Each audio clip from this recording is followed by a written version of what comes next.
Well, we've had experience with this issue going back to 1989, when the issue first arose between the United States and Israel on whether or not certain forms of U.S. aid should be permitted to be used for this, at that time, for settlements to support the immigration of Soviet Jews.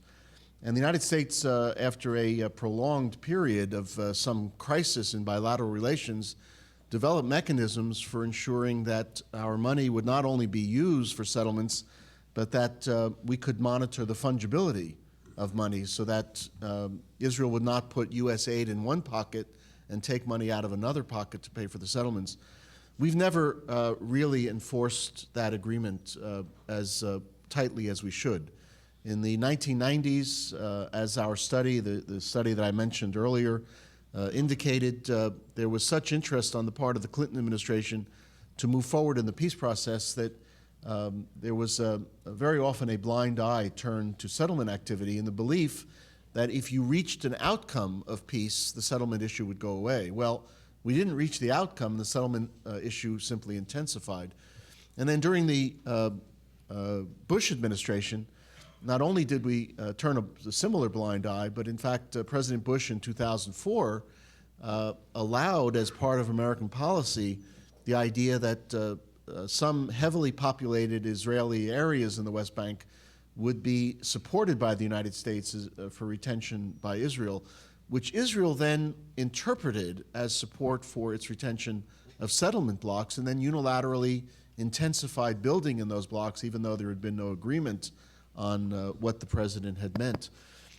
So I think in the first instance, we ought to enforce what we already have on the books, and that is that no U.S. resources of any sort be allowed beyond the Green Line, and that it be monitored very carefully and a deduction be made. The reality is, if we did that, the numbers are going to be quite substantial because we have a sense of what the Israeli budget is beyond the Green Line, and we know what we provide in aid. And so I think if we started monitoring and then implementing what we already have on the books without even thinking about new methods of accountability, it would send a rather important message to Israel that it probably would be wise to stop that activity rather than start losing the assistance that it needs. Murhaf? Well, for Syria, of course, the view is that all settlements are illegal. It's not a question simply of freezing the expansion of settlements. Against all settlements are illegal. But what I would like to say here is that I think the Syrian leadership, along with public opinion, and that is, I think, true throughout the Arab world, was very discouraged by the fact that the freeze that President Obama called for and which was violated found no consequences. Here, Ambassador Kurtzer talked about consequences if somebody violates this or that. There have not been any consequences. And so I fear that the Obama administration may have lost a lot of political points on this one. Daniel?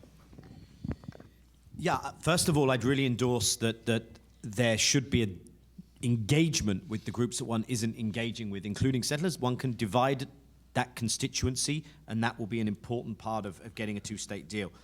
I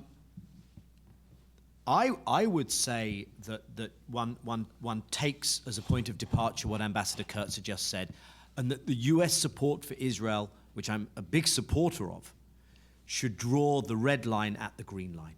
And one should come up with as watertight a policy as possible, including when the New York Mets facility is being used to host a fundraiser for the Hebron Fund.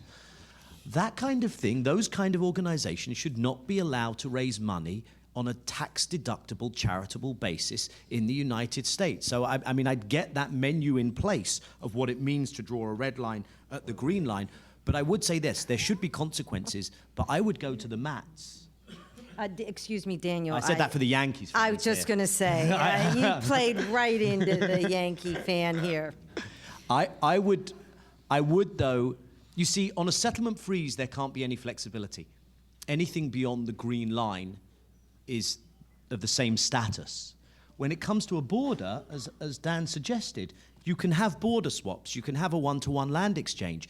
So I would go to the mats over the framing of a implementation plan for a two-state solution and not necessarily over settlements, because even if you got a freeze, the settlements would still be there, the entire infrastructure would still be there.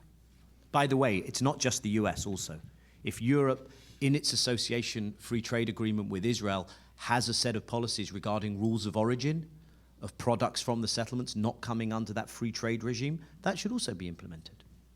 Khalil. I think there are two things that can be done. One, Dan referred to the 2004 Bush statement to Sharon on the settlement blocks, or how the Israelis interpreted facts on the grounds. I think if the Obama administration is to state very clearly that any continued settlement buildup, which now the Obama administration says is illegitimate, cannot be counted as part of this American commitment. That in other words, if the Israelis decide to build more and more settlements today in violation of their commitments, that this would put in question the commitment that was made in 2004, and raise a question about the extent to which the U.S. would be sympathetic to the idea of settlement, of annexation of certain parts because of the facts on the ground. Because one can say that because of that commitment, Israel feels it, in order to expand the area it will annex, it can expand settlement buildup. So the U.S. is in fact complicit in creating this environment. And the second thing has to do with the scope. I think if Dan's suggestion is to be taken seriously about the administration coming up with an inventory of positions, since Camp David, in fact, the administration already has answers from the parties with regard to various proposals submitted, from the Clinton parameters to the Annapolis. If the administration is to, and we know that Secretary Rice, in her last few weeks in office, documented the progress that was made between Abu Mazen and Olmert. If these are to be used by the administration to create a list of positions of agreement and disagreement and present this to the parties, where the parties have already agreed this should be the joint position of the three parties, U.S., Israel, and the Palestinians.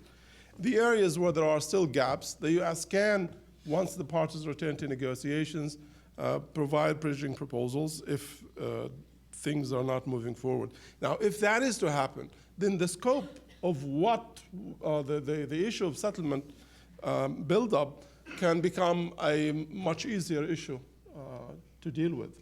In the absence of this larger American undertaking, it becomes impossible, I believe, to move on the settlement question. Well, panelists, I want to thank you. We've been given a hard stop, and the audience, I want to thank you for your participation. It was an enriching discussion. I apologize for not being able to entertain all of the questions, but thank you very much for joining us today.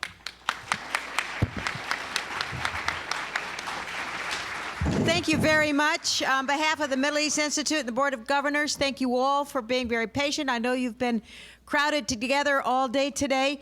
I began this morning by asking you if you couldn't fill out the card in your package that gives us suggestions for next year.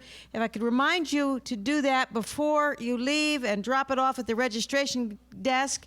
Thank you so much, panelists. But also, before I leave, just one more minute, because I think it's very, very important to thank the mother of this conference, Kate Seeley. Kate, please stand up.